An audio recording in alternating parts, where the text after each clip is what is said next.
Just putting together a quick little something for people in my Facebook group and thought I'd share it here.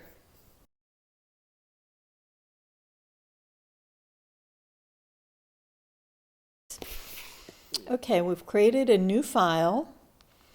This is your pattern fill, and it's on, you can see, because there's a little highlight around it, and that works. For starting, I'm going to turn off the line feature and just play with shapes as they are. You want to be in quick create mode. Now this is in a different place on a PC, but you will have all the same commands on your PC, they're just in a different location. So we're in quick create, which is where you get the pre-done shapes. They're quick, that's how you think about it. Here are your shapes. This is place it and this is choose it. On the choose it, there's the little arrow down. And you click that and you can see which shapes are already loaded into the program, that all you have to do is choose to have them appear. We're going to use a heart for this little exercise. You have a choice of, whoops, lost it there by not clicking.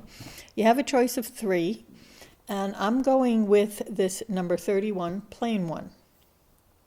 I click the little shapes boxes and it appears in my screen.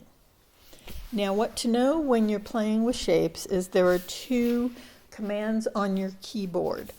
If you hit the shift command when you move your shape, it will keep its proportion. If you don't hit shift and you move the shape, it does not keep its proportion. Now I'm clicking undo, which on a Mac is Command Z. I prefer that rather than having to go up into the file menu and choose these guys.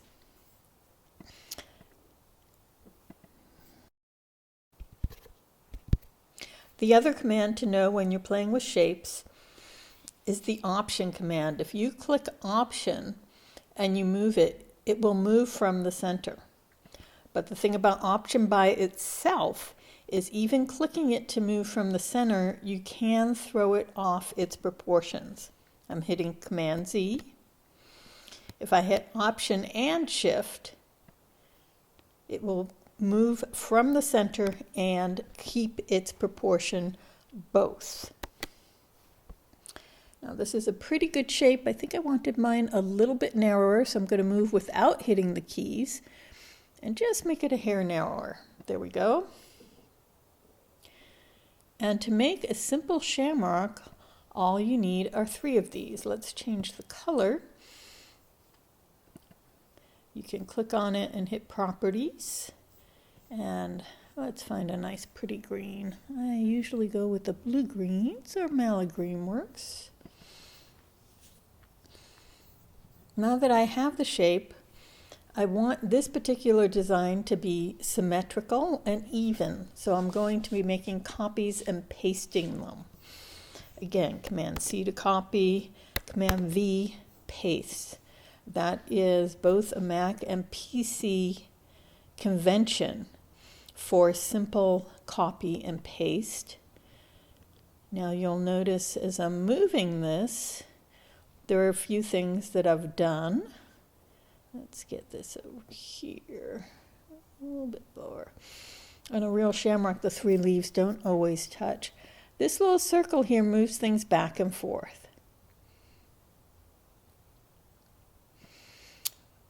When you click on, you'll see this is in box up here. This is my box select, which I tend to use more than anything else. When you have that little X, you can move the box. You need to be careful with that. Sometimes when you first click to move something, you may actually be on the center and you might start moving these things and you didn't mean to. So just so you know, you want to have that set of 2 lines that are crossed with arrows on the end for moving.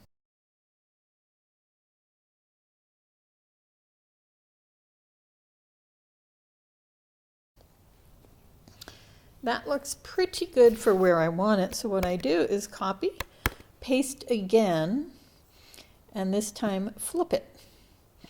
And that way when I move it over, I'm going to have the same angle that I already moved it to. And there we go, that's sort of a shamrock. Now I'm going to turn off fill. I've got line on, and why don't we go with a triple stitch so you can really see it. Here we move over to precise create. Excuse me, I stumbled there. And with precise create, you put down points, and in between those points, the system makes a line for you. So I'm going to make a starting line here. Oop. Had to click on it. There we go. Make a line there, here, here, here, here. And I kind of want to curve them a little bit. So maybe I want this up there a little bit. Perhaps this should come out. Nah. Let's do that straight there, over to here, down and up. There we go. So what does it look like? That's okay. It's a little bit thin. So you can go back to your triple stitch, click properties. Properties say, oh, maybe I want that to be a satin line. 2 millimeters is a nice thin satin line. You can get it down to 1, although I don't usually go that low for any of them. And I kind of like these points. Before you change it, they'll automatically come up with the flat points. And there you go, little shamrock. Okay, let's try moving again in case you missed any of it. We'll start with this guy here. When you choose the film strip, it's an easy way to isolate the things that you want to move with box select or whichever select tool is your favorite. I like this one here, and we're talking about moving. Now, because this is a symmetrical design, if I click this one, you won't see it, but when you click the little triangles on either side of your box, it flips. So that flips this way, that flips that way, and you can only tell by the slight angle change. And when you move the little circle down or up, it lets you rotate the design. Now I want this a little bit closer so my points do meet. We'll kind of go there. And again, I mentioned I like to go symmetrical, so one of the things I can do is take this second one and simply delete it. Then take this one, use copy, and use paste, flip it, and move it over.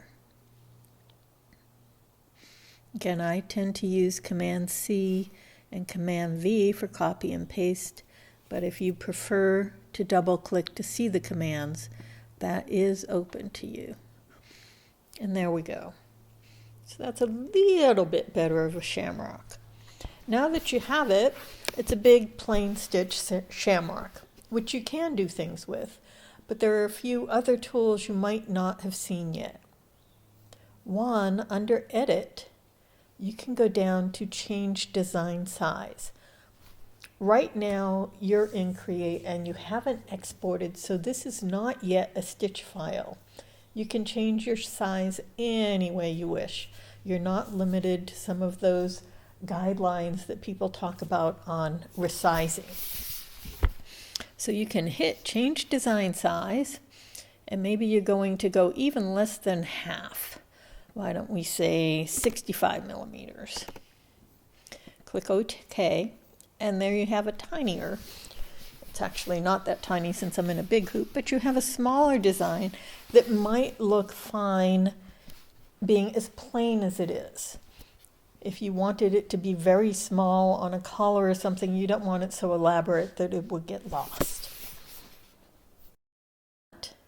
I hit Command Z on a Mac for undo. And here we are again with our shamrock design. And maybe you have some fabric that you would love to use for an applique for this. So what you want to do is hit your design. Now let's see if this will work. I haven't tried doing all three at once because I don't want global properties. I don't want to change my line, but I can click them all at the same time.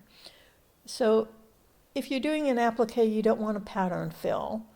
You may want a design of motifs on top of your fabric or any of the contour, stipple, or such fills, but you certainly don't want a solid pattern fill on top of your fabric. I'm going with no fill, and we'll pretend I know which St. Patrick's Day fabric I'm going to use.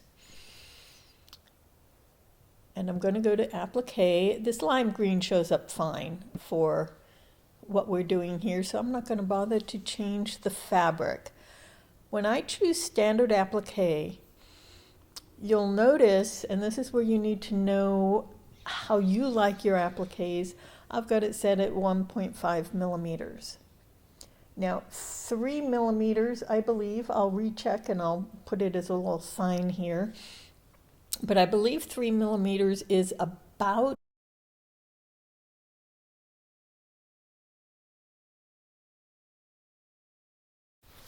if you're used to in the hoop projects from a lot of vendors, you'll find those tend to give you a lot of space. So this you would have to be pretty good at placing and trimming. It's going to match the placement line. There are lots of videos on making appliques. What this means is that instead of the placement line for your design being where the stitch line is going to be, it's going to be where your fabric would be with that 1.5 millimeter distance that you have to trim around it. This works for me. Let's go back to line. I had brought my line down for playing with to 2 millimeters. That doesn't really work for an applique.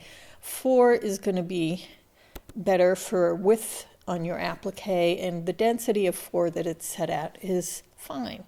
So let's see what happens. And there we have a shamrock applique. Now the only other thing you would want to do, depending on your patience level, is you would want to break these up, because what's going to happen right now is first you'll put the fabric for this. It will put the tack down, you'll put the fabric, you'll trim the fabric, it will stitch, then it will do the next, then it will do the next. And you'd probably rather put the fabric down all at once, trim all at once, and have your satin lines all at once. So we're going to play with these appliques to get the whole stitch order something that would be easier for you to stitch out. First off, because I deleted and replaced my sides, I'm going to move the satin line down to the bottom so it stitches after my appliques. And all I did for that was just click on it so it was highlighted and drag it to where I want. I can click and drag it up. Whoops. And what happens is you'll see the line becomes blue there, and that tells you that's where it's going to go.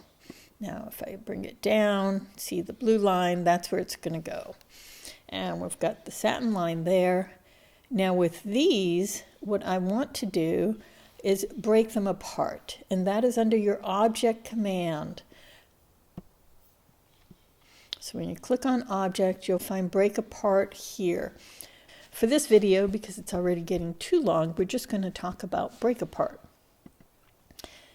I'm going to break it apart,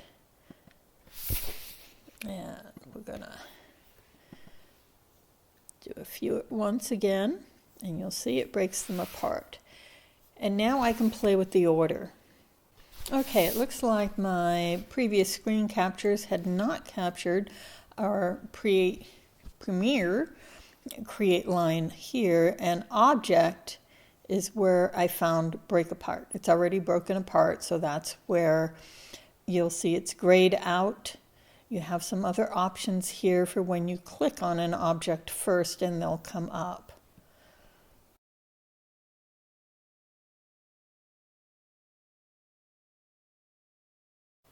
Now that they're broken apart, you'll see the applique pieces that are running stitch, which tells you where to put your fabric, applique piece, which doesn't stitch anything, it's just the stop, and it tells you place your fabric here and the running stitch outline.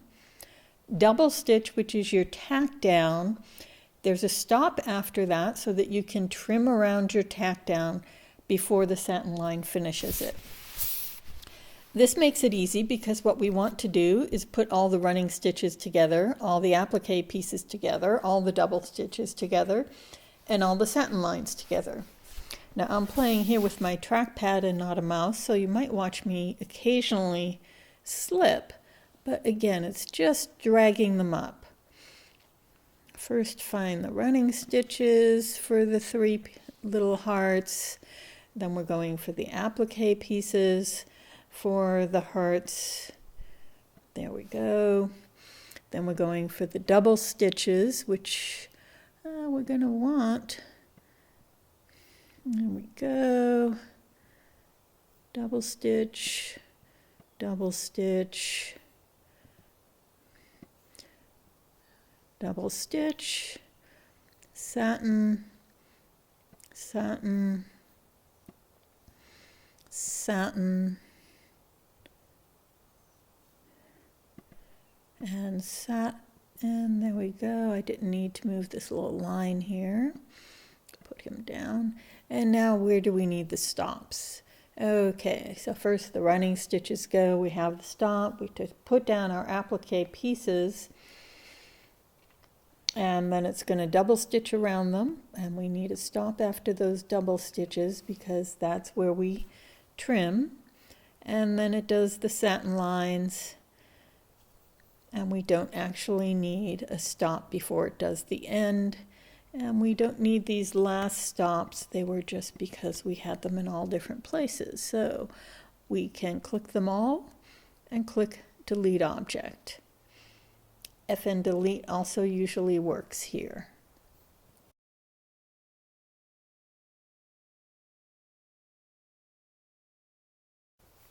And now you have an applique that you can go ahead and stitch. Your last step for this is export embroidery. If you just save right now, what you have is a design file, and it hasn't been turned into stitches. When you export embroidery, it turns it into stitches. So let me give it a title. I like to work up here for whatever reason. Shamrock video. There we go. Now I want to go to File, Export. You want to export it as VP3. I know right now it says True E, and that does not mean it's an old format, and it looks like Premiere VP4 is better. The company actually recommends that you always export as VP3 the stitch file.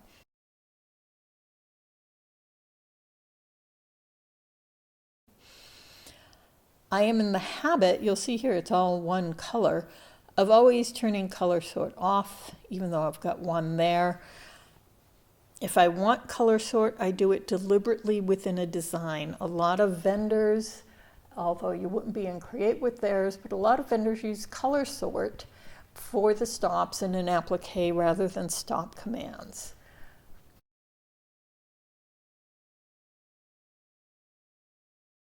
And you don't want to mess that up. This is everything I need. I hit continue. It will put exported, so I know it's something that I made and that it's ready to stitch into the file name, and I'm just putting it on the desktop so it's right there. Now if I open it and modify, you'll see it doesn't show the background fabric, which is fine, but it does show only one thread color. And you can check on it in preview by watching it stitch and show you the stops. And we'll set it to be a little bit of a faster stitch, so that even though you see only one thread, you know it's an applique. Many of us are so used to seeing multiple colors needed for any applique design.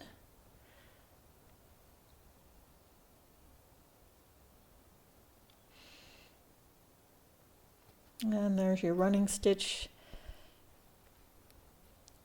for placement.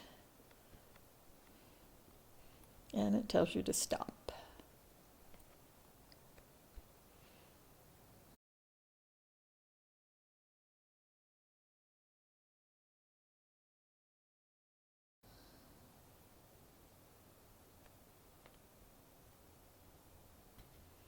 And you can see it's coming on the inside. That is your double stitch, because stop happened twice. The first one was the applique fabric.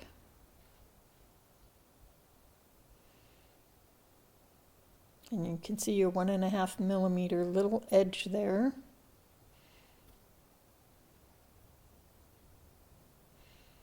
That would be your fabric overlap.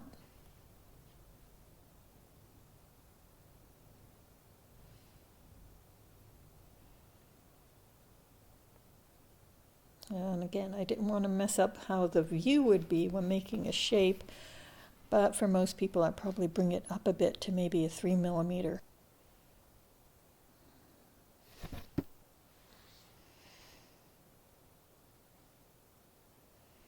And here's your satin line.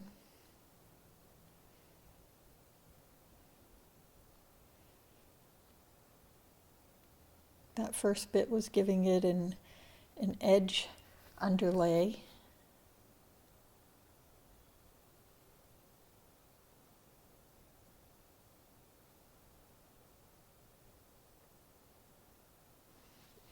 I don't think we need to see all of those, so let's bring it forward. Bring it forward.